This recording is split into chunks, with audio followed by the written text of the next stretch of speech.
South Coast communities have always had a wonderful reputation of honoring veterans for their service and their sacrifice.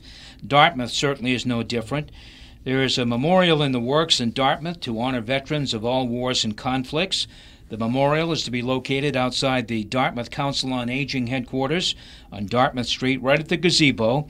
The dedication is planned for November 3rd. Joining me to talk about this new memorial is Al Oliveira, the chairman of the Dartmouth Veterans Advisory Board, and Norman Gunderson, the vice chairman of the advisory board. Gentlemen, welcome. Good morning. Welcome. All right. So what's the purpose of this memorial? Al, why don't we start with you? What are you trying to do here? Sure. Several years ago, we've started an actual individual Dartmouth memorial, and we located it throughout Dartmouth. We received numerous awards just saying that we loved that notification for all the veterans. We completed that. Now we just needed a way of symbolically honoring all our veterans, and this was a way that Norm brought this idea up. We all wrapped our hands around it, and Norm pretty much ran 100% with this. So, and the group. So we believe that this is intended for our veterans in just one solemn place. Norm, where did the idea come from? How did it all start? It actually started when I first got on the board. I had noticed that there was nothing in town for Korean War veterans. And to my surprise, it ended up that no one from Dartmouth was lost in Korea. So there wasn't anything specific, and that's how it started. We evolved from that one monument, we'll call it, to where we have something now where all of the 34 souls that were lost in the conflicts are all gathered in one spot now. Throughout the town, you're going to see plaques at different monuments, different benches with the names of the 34 that were lost. Now you'll be able to visit that memorial, and all 34 names are going to be there. So it was something that it took us 6 years to do. We're proud of it. We hope that the town residents are proud of it, and it was something that we were able to accomplish all through donations. You know, we have a lot of support from the community, and if it wasn't for the Council on Aging giving us that piece of property, we probably would still be looking for something to do. But we were able to acquire that through the generosity of the Council on Aging, and 6 years of fundraising, we were able to get this completed. You've put up a large photo, for those who are watching on YouTube, a large photo of the memorial. It's a wonderful setting. It's right by the gazebo. The gazebo was included, in fact, in the memorial. Right, absolutely. And my next question really was, the Council on Aging really helped out, didn't they? Of course they did. They enabled you to do this. And I see some benches. Tell us about the benches. Okay. Looking at the photo, this right here is the World War I bench. World War II, Korea.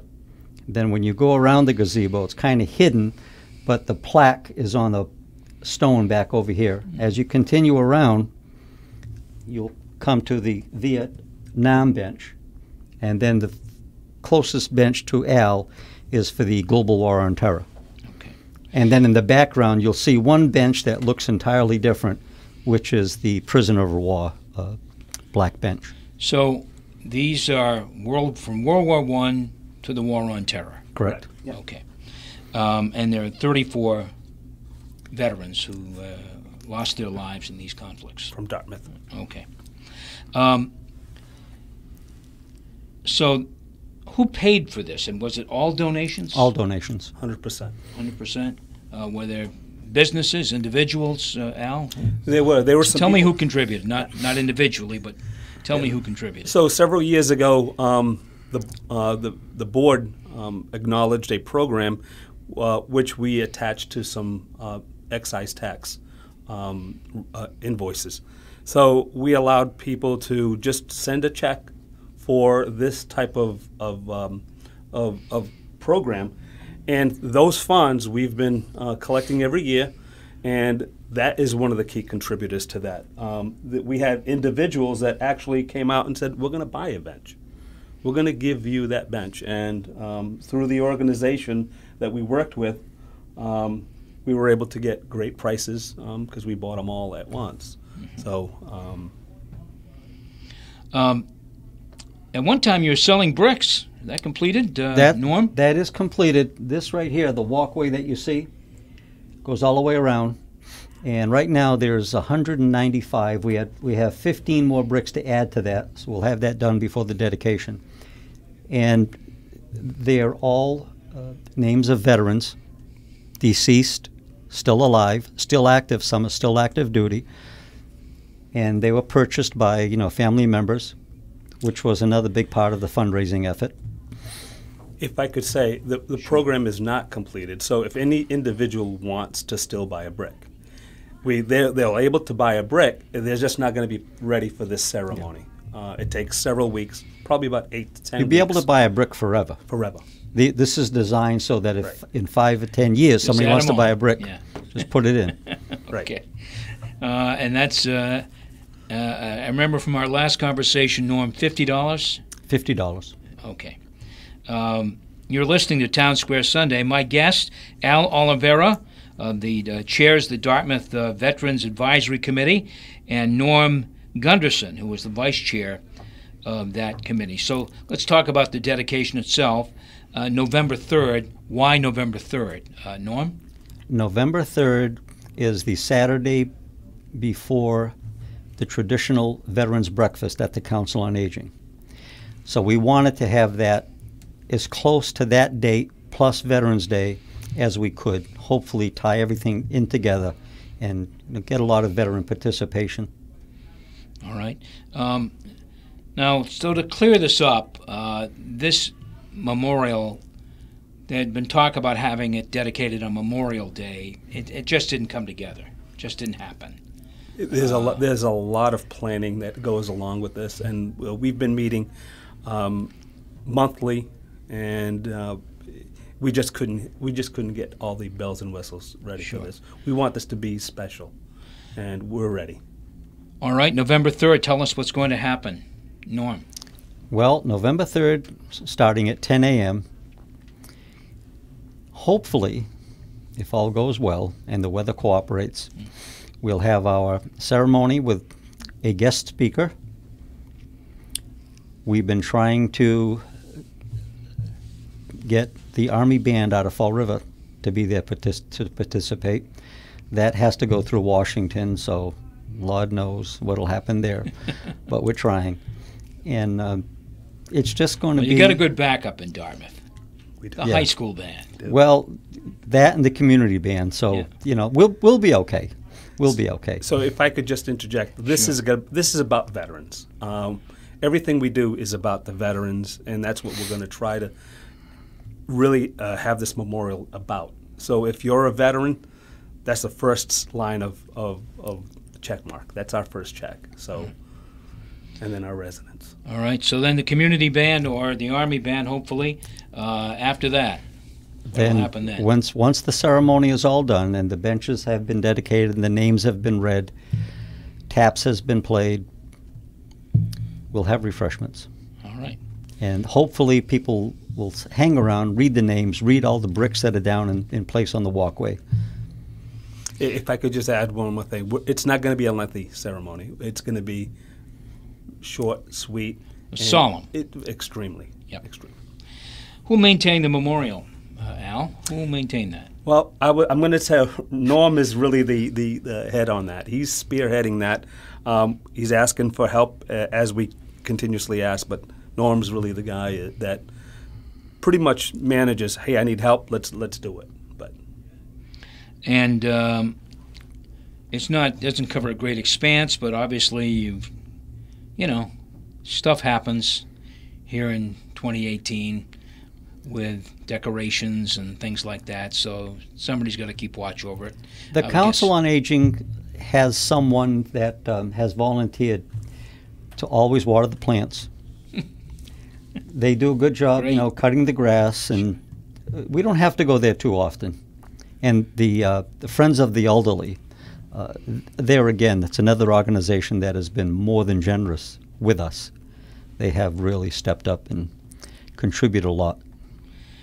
Al, what's the role of the Veterans Advisory Committee beyond creating this memorial? I mean, obviously, you have a role to play in Dartmouth. I assume part of the role is advising the veterans agent. Absolutely, that's the first and foremost. It's a group of Dartmouth residents, limited to 15 at the most, and we're not there yet. So we're still looking for more via Veterans Advisory Board members. And it doesn't matter if you're military. So that's the key component. It's just Dartmouth residents that are willing to work on veterans-related items and support the VSO, which is the Dartmouth Service Officer. And what does that entail? Well, he's definitely at every meeting. He spearheads all that. So there may be some issues pertaining to the memorial or other memorials, or there may be some issues with some veterans. In the past, we've supported widows that had issues relating to the death of their veteran spouse. So we've always come together and we always keep that personal, but if they needed our support to say, hey, you know, someone's overcharging for a funeral and they shouldn't be, so we'll support that in every which way. All right. Any last-minute additions or changes? It's great to hear that you can still buy a brick. That's a great thing, and people should be, I think, excited about that. Once you go there and see it, I think there may be more people who would step up and say, you know, I'd like to have something here as a kind of a permanent memorial to my son, my husband, my sister, whatever. But this really is a great idea, because it does open it up to anyone, although certainly those who lost their lives are honored. Veterans in general are honored in a way and thanked for their service with this terrific memorial. Was that kind of the thinking behind this, that we want to include everyone, not just those who sadly lost their lives, but everyone should have a little piece of this? Norm? Everyone has to have a piece of it. When you consider that less than 1% of the population serve, it's becoming a forgotten group. So things like this have to exist, and they have to be supported. And you said, will there be other things eventually? Once it's done, after the dedication, that doesn't mean it's complete. You know, there are trees we'd like to add, maybe a couple of park benches, because it is a really nice spot. A lot of the seniors at the senior center come out and use it. We put benches inside the gazebo so that they could sit down and relax, and it gets quite a bit of use, where before they gave it to us, it was just kind of neglected. There. Yeah, it's just kind of there. It's just there. Yeah. Now it's there for a purpose. Yeah. Well, it's you guys have done a terrific job here, and I know that you are looking forward to November 3rd, and to get the ceremony done and dedicated and really recognized as a salute to veterans in Dartmouth. It looks great. Thank you. Thank you very much. Our thanks to Al Oliveira and Norm Gunderson. Mr. Oliveira is chairman of the Dartmouth Veterans Advisory Committee. Norm Gunderson is the vice chair. They have created a wonderful memorial that will be dedicated on November 3rd in Dartmouth. It's at the Council on Aging headquarters. It's right at the Gazebo outside the building there, and it's quite nice, and you really ought to stop by and attend the dedication. I'm sure they look forward to seeing you there for sure. Thanks, gentlemen. Thank you very much. Thank you very much. Town Square Sunday returns in just one moment.